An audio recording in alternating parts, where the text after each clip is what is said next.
9 student आ गए, चलो 8 student आ गए जी सर। अब आते हैं, आगे बढ़ते हैं। देखो, बैलेंस और अनबैलेंस्ड बाइनरी ट्री एक डेटा स्ट्रक्चर है, और इस एक बात तो याद रखना कि मैं साइड में इसको लिख देता हूँ ग्रीन से, कि यहाँ पर लिख देता हूँ ग्रीन से, इसको आप नोट कर लेना अपने पास कि all complete and full tree are balanced. ठीक हो गया, छोटा कर देता हूँ उसको, ये आपके पास एज अ नोट रहे ये, क्योंकि बाद में फिर आपको कोई टाइम नहीं मिलेगा किसी को पढ़ाने का, यानी आप इतनी डिटेल में नहीं पढ़ सकोगे DAA के कोर्स में, और हालांकि का टाइम नहीं है, फिर भी हम इसको थोड़ा डिटेल में पढ़ लें ताकि फिर आपको इतनी मेहनत नहीं करनी पड़े। अच्छा जी, all complete and full trees are balance, यानी जो कंप्लीट ट्री होती है ना वो बैलेंस ही होती है, और जो फुल ट्री होती है वो बैलेंस होती है, तो उनको तो बैलेंस बोलेंगे। तो अब बैलेंस का पता ही नहीं चल रहा बैलेंस क्या होता है। तो देखो बैलेंस क्या होता है मैं समझाता हूँ कि आपके पास एक नोड है, आपने उसको आगे बढ़ाना शुरू किया। अब बैलेंस का वर्ड है ना, तो इसमें कंप्लीट और फुल होना जरूरी नहीं है, आप कहीं भी लगा सकते हैं नोड। ठीक हो गया, और उसके बाद आपने आगे एक और नोड लगा दिया, और यहाँ पे एक और नोड लगा दिया। बात समझ में आ रही? अब मेरी बात करते हैं कि इसका कोई पेरेंट जो है, ये पेरेंट है, इस पेरेंट में का लेफ्ट और राइट की डेप्थ का डिफरेंट 2 से ज्यादा नहीं होना चाहिए। ठीक है, लेफ्ट और राइट का डिफरेंस मुझे याद नहीं आ रहा, 2 या 1, 0 का हो सकता है, 1 का हो सकता है, और 2 का याद नहीं आ रहा, 2 हो सकता है, नहीं 0 हो सकता है और 1 हो सकता है, हाँ 0 और 1 हो सकता है। यानी मैं यहाँ लिख देता हूँ, अभी उसको करेक्ट भी कर लेंगे हम अगली क्लास में, मुझे एग्जैक्टली याद नहीं आ रहा। The difference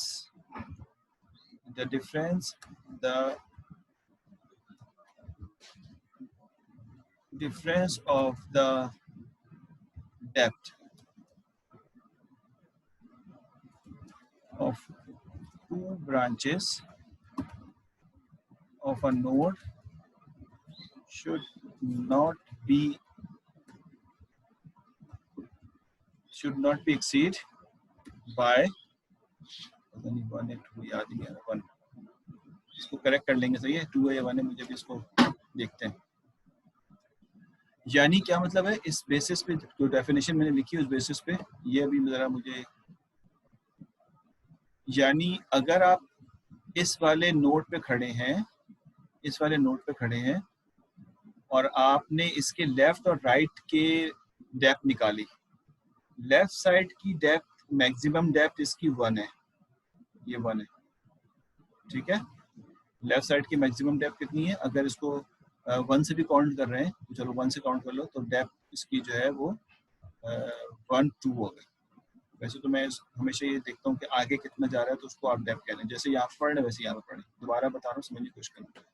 इसकी डेप्थ 1 है, ये एक नोड अपने पेरेंट से नीचे है, तो इसकी डेप्थ, लेफ्ट डेप्थ जो है, वैसे लिख लेता हूँ इस वक्त इसकी लेफ्ट डेप्थ जो है 1 है,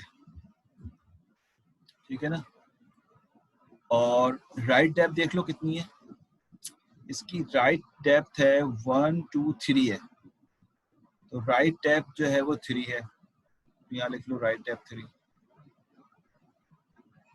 यह आ गया डेप्थ इज इक्वल टू 3। तो लग रहा है कि 2 अलाउ होता है, लेकिन चलो मुझे एग्जैक्टली याद तो नहीं आ रहा। ठीक है, राइट डेप्थ कितनी 3, डिफरेंस निकाल लो, तो डिफरेंस कितना आएगा, डिफरेंस आ जाएगा, difference is equal to left depth minus जो भी लिखो, माइनस राइट डेप्थ, और इसका मोड ले लो ताकि आप माइनस साइन से बचे रहो, फिलहाल जो पहला इंस्टा समझिएगा। तो कितना आंसर आ जाएगा इसका, इसका आंसर मेरे भाई आ जाएगा विच इज इक्वल टू, जी sir, left depth 1 - 3 which is equal to 2। ठीक है ना, मॉड लगाने से 2 आ जाएगा, 2 आंसर आ जाएगा। तो अगर किसी भी एक नोड पे, किसी भी नोड पे, मैं सारा कुछ ही बात कर रहा हूँ, पूरे ट्री में किसी भी एक पेरेंट नोड पे लेफ्ट और राइट का डेप्थ 2 या 2 से बड़ा हो गया, उसको करेक्ट कर लेंगे हम, 2 का मुझे याद नहीं आ रहा, 2 या 2 से बड़ा होगा, अभी हम यही कह रहे हैं 2 या 2 से बड़ा हो गया तो वो अनबैलेंस्ड ट्री है। आसान डेफिनेशन है। किसी भी ट्री में आपने कहा कि लेफ्ट और राइट डेप्थ जो है वो 2 या 2 से बड़ा हो गया किसी भी नोड पे, मैं पहले पहले इस पे चेक करूं तो इसकी लेफ्ट डेप्थ कितनी है, इसकी लेफ्ट डेप्थ 1 है, लेफ्ट डेप्थ इस वाले नोड की 1 है, इस नोड की लेफ्ट डेप्थ होती है। इस नोड की राइट डेप्थ कितनी है, राइट डेप्थ आप कहेंगे 1 2 3 4, मैक्सिमम वाली गिन लिया आपने, क्योंकि इसका राइट ये पूरा है तो इसकी राइट डेप्थ कितनी है, 1 2 3 4, 4 है। डिफरेंस कितना आ जाएगा, 3 का, तो आप कहेंगे डिफरेंस 3 है तो इसका मतलब ये ट्री अनबैलेंस, आगे जाने की जरूरत ही नहीं। किसी एक नोड पे भी बैलेंस आउट हो गया तो वो अनबैलेंस ट्री कहलाती है। मतलब ये कि जिस नोड का डेप्थ निकाल लें उससे नीचे लॉन्गेस्ट ब्रांच, उससे नीचे की लॉन्गेस्ट ब्रांच, एक लेफ्ट साइड की एक राइट साइड, ठीक है, ये डेप्थ कहलाती है। सही है ध्यान, जैसे मिसाल के तौर पे इसकी निकाल रहे हैं तो इसका लेफ्ट साइड का लॉन्गेस्ट ब्रांच ये वाला है, तो इसके लॉन्गेस्ट ब्रांच में 0 1, अगर इसको 0 काउंट करो तो 1 एक नोड इसके नीचे मौजूद है, तो इसका लेफ्ट डेप्थ 1। अब राइट साइड पे तो ये पूरा इसकी ट्री है ना, माइनस में मॉड लगा दी ना मैंने, माइनस में मॉड लगाया ना मैंने, डेप्थ निकालना है खाली तो हमारा। और ये माइनस की बहुत इंपॉर्टेंट है, ये बाद में हम देखेंगे, माइनस अगर एबीएल पढ़ेंगे ना तो माइनस की इंपॉर्टेंट होती है, तो वो अभी हम पढ़ नहीं रहे तो इसलिए मैंने मॉड लगा दिया। ठीक है, डेप्थ माइनस में नहीं आता, डेप्थ का डिफरेंस माइनस में आ सकता है, तो वो मैंने मॉड से खत्म कर दिया। अच्छा, राइट डेप्थ कितनी है इसकी, इस वाले की राइट डेप्थ है लॉन्गेस्ट वाली 1 2 3 4, तो मैंने 4 लिख दिया। तो इस वाले नोट का डेप्थ डिफरेंस कितना है, 3, तो उसका मतलब ये अनबैलेंस है। नीचे जाने की जरूरत ही नहीं है, किसी एक नोड में भी ऐसा हो जाए तो वो बेसिकली अनबैलेंस कहलाते हैं। मिसाल के तौर पे आप कहते हैं कि ये मेरी ट्री है, मैं एक ट्री और बनाता हूँ और आप मुझे बताइएगा कि ये बैलेंस है या अनबैलेंस है। अब जो ट्री बता रहा हूँ उसके बारे में आप मुझे बताइएगा ये बैलेंस है या अनबैलेंस है। जी सर, अब इसको क्विकली जरा एनालाइज करें, आपने हर नोड को चेक करना होगा, ये बैलेंस है अनबैलेंस है, और वजह बताएगा। मैं नोड नंबर लिख देता हूँ, 1 2 3 4 5 6 7 8। आप मुझे ये बताएंगे कि इस नोड की वजह से ये अनबैलेंस है या बैलेंस है। जी सर, बैलेंस है अनबैलेंस है।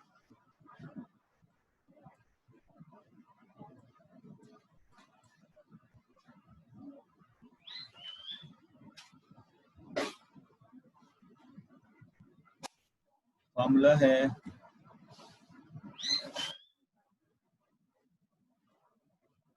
if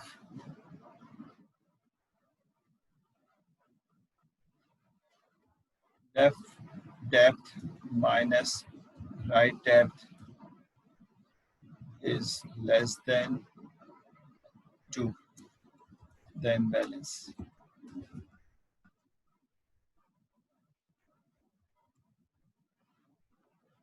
Okay. Else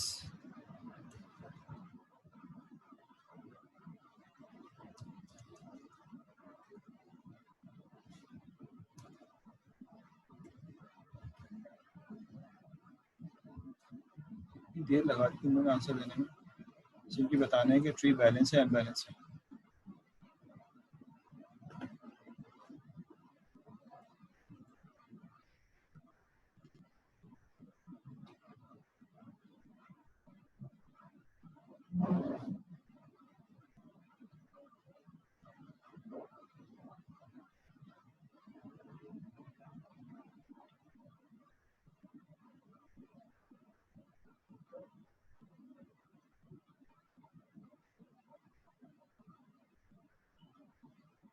सर क्या हाल है? सर नॉर्थ की फैकल्टी है, उन्होंने मुझे पेपर सेंड किया था, उनको मैंने अप्रूव कर दिया। और आज भी एक फैकल्टी है, उन्होंने मुझे पेपर सेंड किया।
अनबैलेंस अहमद साहब अब ये बताएंगे कि क्यों अनबैलेंस है, किसकी वजह से अनबैलेंस।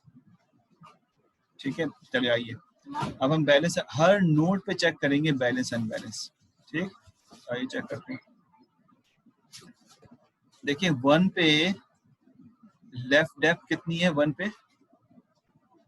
पे लेफ्ट डेप्थ है, मैं ऐसी मेंटली सॉल्व कर रहा हूँ, अगर आप चाहें तो कर लीजिए। वन पे लेफ्ट डेप्थ 2, 1 2, और वन का राइट डेप्थ कितना है, 1 2 3। इधर चले जाओ, या 1 2 3, दोनों सूरतों में 3 है। तो इसका जो लेफ्ट डेप्थ है वो 2 है, और राइट डेप्थ जो है वो 3 है, और इसका डिफरेंस जो है वो 1 आएगा। यानी डेप्थ का डिफरेंस जो है, depth difference which is equal to 1। इसका मतलब है इस नोट की वजह से तो ये अनबैलेंस नहीं है, क्योंकि डेप्थ का डिफरेंस 2 से छोटा होना चाहिए, तो लिहाजा ये इसकी वजह से तो बैलेंस है। अब आगे बढ़ेंगे, 2 के पास जाएंगे। 2 का लेफ्ट डेप्थ 0, और 2 का राइट डेप्थ 1, और इसका डेप्थ डिफरेंस 1। मॉड का मतलब होता है पॉजिटिव। इसका मतलब है इस 2 की वजह से भी ये डिफरेंस, ये अनबैलेंस नहीं है। आपको हर नोट की चेक करना पड़ेगा।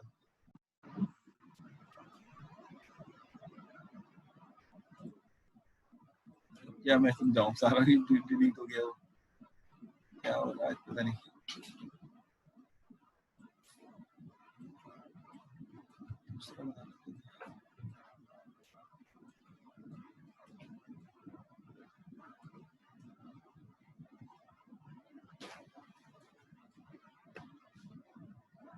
ठीक है, चलो सपोज करो ये है।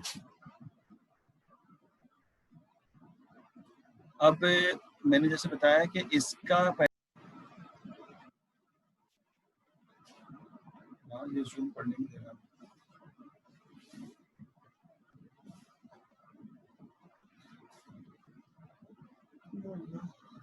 क्या करें भाई, तो बार बार बंद हो रहा है, बार बार बंद हो रहा है। मैं समझ रहा हूँ नेट का मसला है, नेट का मसला नहीं, मैं अभी इसको मोबाइल के हॉटस्पॉट से कनेक्ट किया। चलो लेट्स सी, पूछते ही देखते हैं। अच्छा बारिश हो गई, मुस्तफा भाई का दिल नहीं लग रहा पढ़ने का।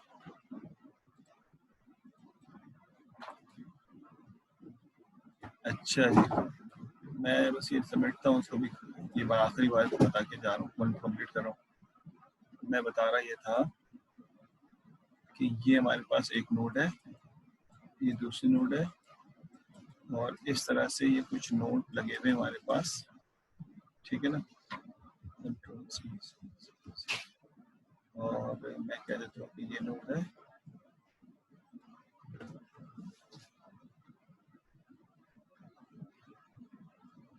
ये मिसाल के तौर पर,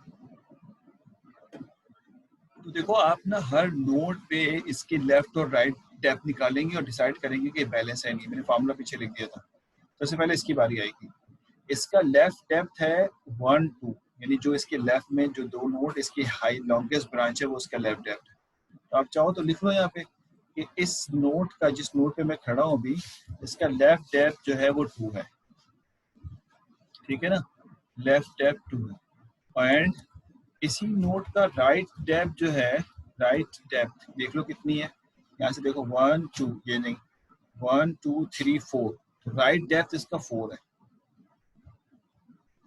ठीक है, अब आप कहोगे कि इस बेसिस पे मैं इसका डेप्थ डिफरेंस निकालूंगा। तो डेप्थ डिफरेंस निकालने का फॉर्मूला हमने पढ़ लिया, left depth minus right depth, ये हो गया फॉर्मूला। जब इस फॉर्मूले में रखूंगा तो लेफ्ट डेप्थ आ जाएगा 2 और राइट डेप्थ आ जाएगा 4। तो फॉर्मूले के मुताबिक इसका आंसर आ जाएगा 2, which is basically greater than 1 and 2, जो कि बेसिकली 1 और 2 से बड़ा है। अब आप ये कह सकते हैं बासानी, इस वाले नोट को, पहले ही नोट को देखते हुए ये कह सकते हैं इस वाली ट्री डायग्राम में कि ये 2 जो है वो बड़ा है, तो लिहाजा ये ट्री अनबैलेंस है। ट्री जो है वो क्या है, अनबैलेंस है। किसकी वजह से पूछा जाएगा, तो आप कहेंगे इस नोट की। और अगर ये अनबैलेंस नहीं होता तो फिर आप अगले नोट को चेक करते, फिर अगले नोट को चेक करते, हर नोट को चेक करते। इस वक्त ये अनबैलेंस्ड है। ठीक, मैं इसको इस तरह लिख देता हूँ कि ये जैसे unbalance due to node number 1। ये अभी आगे हमें जाने की जरूरत ही नहीं है, ये अनबैलेंस है नोड नंबर 1 की वजह से। तो ये हुआ कैसे, अनबैलेंस हुआ कैसे, इस वजह से कि इंसर्शन ऐसी कर दी गई थी। अगर हम इंसर्शन के वक्त ही इसको रोक लेते तो फिर हम इसको अनबैलेंस होने नहीं देते। ठीक है ना। तो अब मिसाल के तौर पे, चलो मैं सवाल ले लूँ, इशू बताओ। देखो बस आप जिस नोड की डेप्थ निकाल लो उसके बाद की लॉन्गेस्ट ब्रांच काउंट कर लो ना। मिसाल के तौर पे 1 की लॉन्गेस्ट ब्रांच लेफ्ट साइड पे 1 और 2 है, और राइट साइड पे इसकी बहुत सारी डेप्थ आ रही है। ठीक है, लेकिन लॉन्गेस्ट वाली बेसिकली इसकी डेप्थ कहलाती है। फिर लॉन्गेस्ट यानी इसकी एक डेप्थ 1 और 2 भी है। ये ब्रांचेस बहुत सारी आ रही है, डेप्थ नहीं कहेंगे, बहुत सारी ब्रांचेस आ रही है। ब्रांचेस की डेफिनेशन है कि वो पाथ जो आपको टर्मिनल नोड तक ले जाए वो ब्रांच कहलाती है। तो इस तरह की बहुत सारी ब्रांचेस आपको नजर आ रही हैं यहाँ पे। 1 से शुरू होकर बहुत सारी ब्रांचेस हैं। यानी एक ब्रांच है जो आपको यहाँ से लेकर यहाँ पे लेके जा रहा है। इसकी डेप्थ कितनी है, 2 है। 1 और 2 इसको छोड़ देते हैं, 1 और 2। ठीक है, एक ब्रांच है जो आपको यहाँ से लेकर यहाँ लेके जा रहा है, इसकी डेप्थ कितनी है, 1 2 3 है। वो ब्रांच जो आपको टर्मिनल नोड तक लेके जाए, सॉरी वो पाथ जो टर्मिनल नोड तक लेके जाए उसको ब्रांच कहते हैं। तो ये ब्रांच हो गया। उसके बाद तीसरी ब्रांच भी इसके अंदर मौजूद है, वो ये है, वो है 1 2 3 4।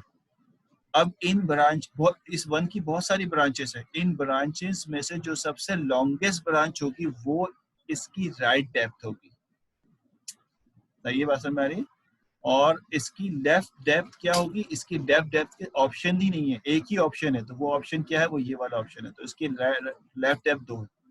तो मैं इन राइट साइड पे तीनों ब्रांचेस में से एक को लेफ्ट डेप्थ कहूंगा जो सबसे हाईएस्ट थी, वो 4 थी। तो मैंने कहा इसकी लेफ्ट डेप्थ 2 है, राइट डेप्थ 4 है, डेप्थ का डिफरेंस 2 माइनस 4 2 है, लिहाजा ये अनबैलेंस है।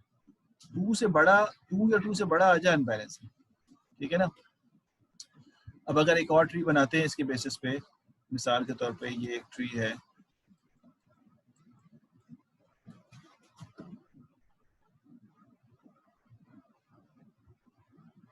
यार अभी तक कोई तय नहीं हुआ है साजिद, मैं क्या कह सकता हूँ। आज भी मैंने बात करूंगा इनसे। मिसाल के तौर पे ये सिचुएशन है, ठीक है ना। अब आइए चेक करते हैं इसको। तो इसको चेक कैसे करेंगे, ईद की बात तो मैं चलो ले लूंगा, लेकिन एग्जाम की बात जब तक मुझे बोला नहीं जाएगा मैं नहीं ले सकूंगा। यहाँ पे खड़े हैं आप, जी सर आप खुद बताएं एक एक करके, इस नोड नंबर 1 का लेफ्ट डेप्थ कितना होगा, LD कितना होगा। जल्दी जल्दी जवाब दे दें आप मुझे, ताकि मैं आपके आंसर से यहाँ पे आंसर लिखूँ।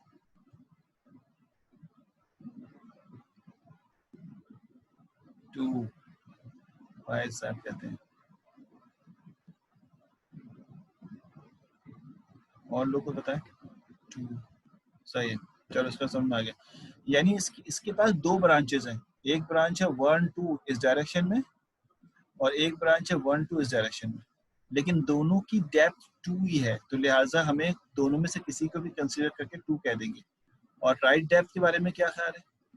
राइट डेप्थ कितनी है इस वाले नोट की? 3। दो ब्रांचेस है, एक ब्रांच ये है और एक ब्रांच ये है, लेकिन ये वाली ब्रांच लॉन्गेस्ट है लिहाजा 3, तो इनका डिफरेंस जो है वो डेफिनेटली किसके बराबर आएगा? 1। तो लिहाजा इसकी वजह से तो एटलीस्ट ये क्या नहीं है, इसकी वजह से ये अनबैलेंस नहीं है। ठीक है, अगर ये अनबैलेंस हमें नहीं पता, हम हर नोड पे चेक करेंगे, कोई एक नोड भी अनबैलेंस होगा तो पूरी ट्री अनबैलेंस होगी, तो अभी तो अनबैलेंस नहीं है। इसके पास आ जाओ, नोड नंबर 2 के पास, इसका लेफ्ट डेप्थ 1 है, इस नोड का लेफ्ट डेप्थ 1 है और इस नोड का राइट डेप्थ जो है वो 2 है। सही है ना, राइट डेप्थ ये रहा, ये 2 है, तो डिफरेंस अगेन 1 के बराबर है, तो इसका मतलब है इस नोड की वजह से भी ये अनबैलेंस नहीं है। इस पे आ जाओ, नोड नंबर 3 पे, इसका लेफ्ट डेप्थ 1 है, राइट डेप्थ भी 1 है, तो इसका तो डेप्थ डिफरेंस 0 हो गया, तो 0 की वजह से ये भी अनबैलेंस नहीं है।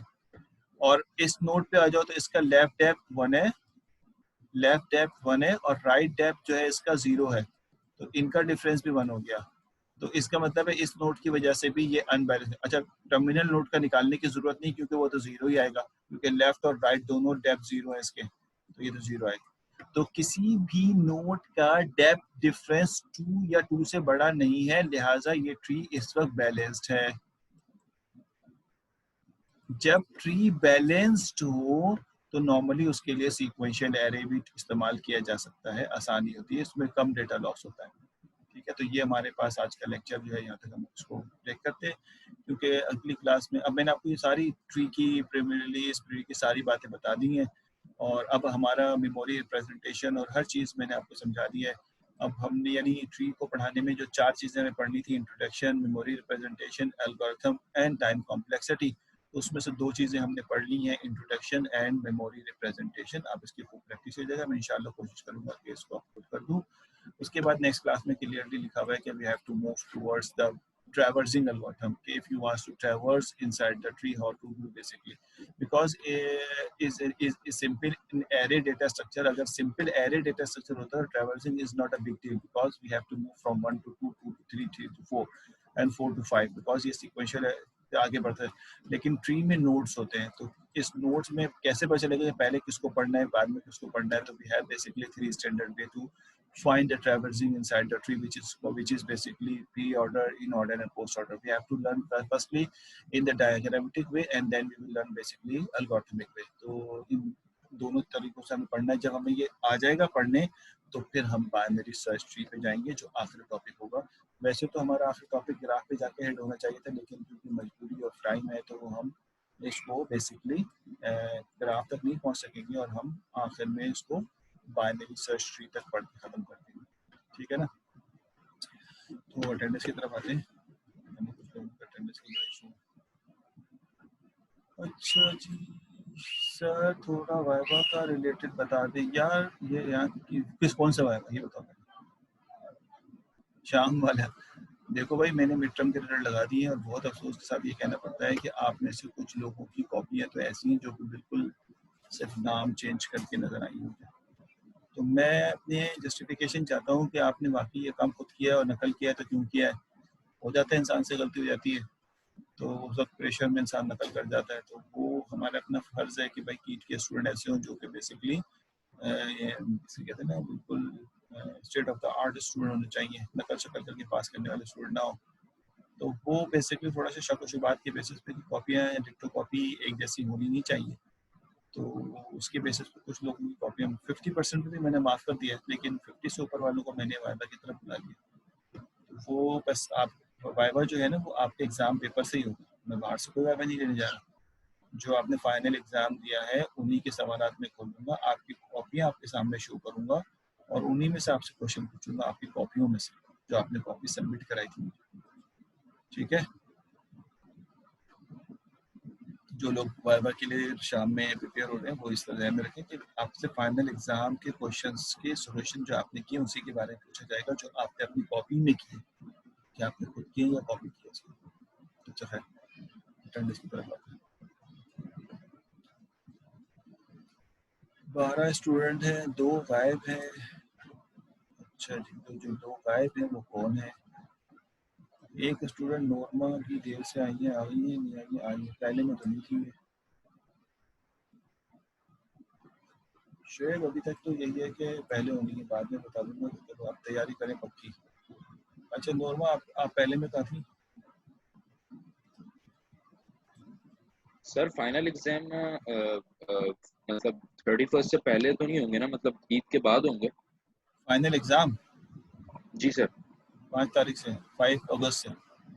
5 अगस्त, अच्छा ठीक है। अच्छा जी, नोरमा प्रेसिडेंट है, चलो लगा देते हैं, एक है लेकिन आपकी प्रेसिडेंट। हुजैफा 1062, बड़ा इनका ये, हुजैफा साहब आप हैं 1062? एक तो एब्सेंट हो गया, तुम्हारी शॉर्ट अटेंडेंस। अलीना आज नहीं आई, अलीना भी नहीं है। शुएब है, फायज है, साहिल है, मुस्तफ़ा है, फारिया है, अहमर है, और मोहम्मद हुजैफा 1030 वाले हैं, है ना? हाँ है, और अब्दुल। चलो ठीक है, thank you very much for your patience for this class. और अच्छी तरह पढ़ें, मेहनत करें, इंशाल्लाह सब कुछ सीख जाएंगे, आस्ते आस्ते सब आ ही जाते हैं। ठीक है भाई, थैंक यू, आप जा सकते हैं। किसी को बात पूछ लो, मैं 5 मिनट और हूँ यहाँ पे।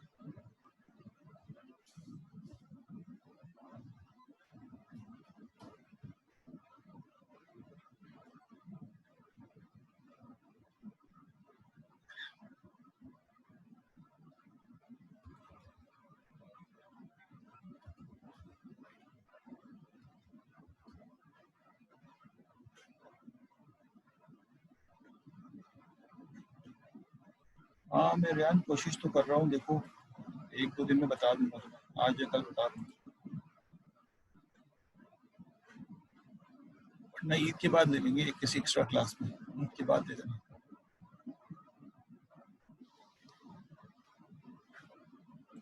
ये तो तुम सर लोग वो बताओ, ये तो प्रोजेक्ट तुम लोग बताओ। का जो आप कंप्लीट कर लें सर। मैं कह रहा हूँ कि अगर ईद के बाद देना है तो ईद है हफ्ते को, हफ्ता इतवार पीर तो ईद है, ठीक है? फिर 3 तारीख हो जाएगी, 4 तारीख को आप पेपर की तैयारी करेंगे, वाइवा देंगे, ये सोचें आप। तो ये बड़ा इशू बन रहा है ना।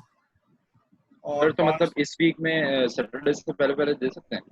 हाँ जिसका हो जाए वो दे दो भाई, ये तो सबसे अच्छा है। मतलब आपको वरना व्हाट्सएप पे मैसेज कर दें ताकि आप अपना टाइम अरेंज हाँ कर लें। बिल्कुल बिल्कुल, वरना 3 तारीख को क्लास टाइमिंग पे वाइवा दूंगा, ईद के तीसरे दिन दे मंडे? दोगे ना? कोई मसला तो नहीं ना? मंडे आओ। नहीं नहीं, ठीक है सर, ठीक है। ईद के तीसरा दिन ये होगा कि आप थक हार के भी, मतलब कोई ज्यादा घूमना फिरना तो है नहीं इस दफा भी, तो जितना भी घूम फिर लोगे 2 दिन में कर करा के, तीसरे दिन फर्स्ट सुबह के वक्त 9:15 हम वाइवा ले लेंगे, ताकि वाइवा भी ठीक है, निपट ठीक जाए है, और आप लोगों को टाइम भी मिल जाए। शेड्यूल में ठीक है। बना के आपको दे दूंगा, ठीक है ना? चलो, थैंक यू वेरी मच।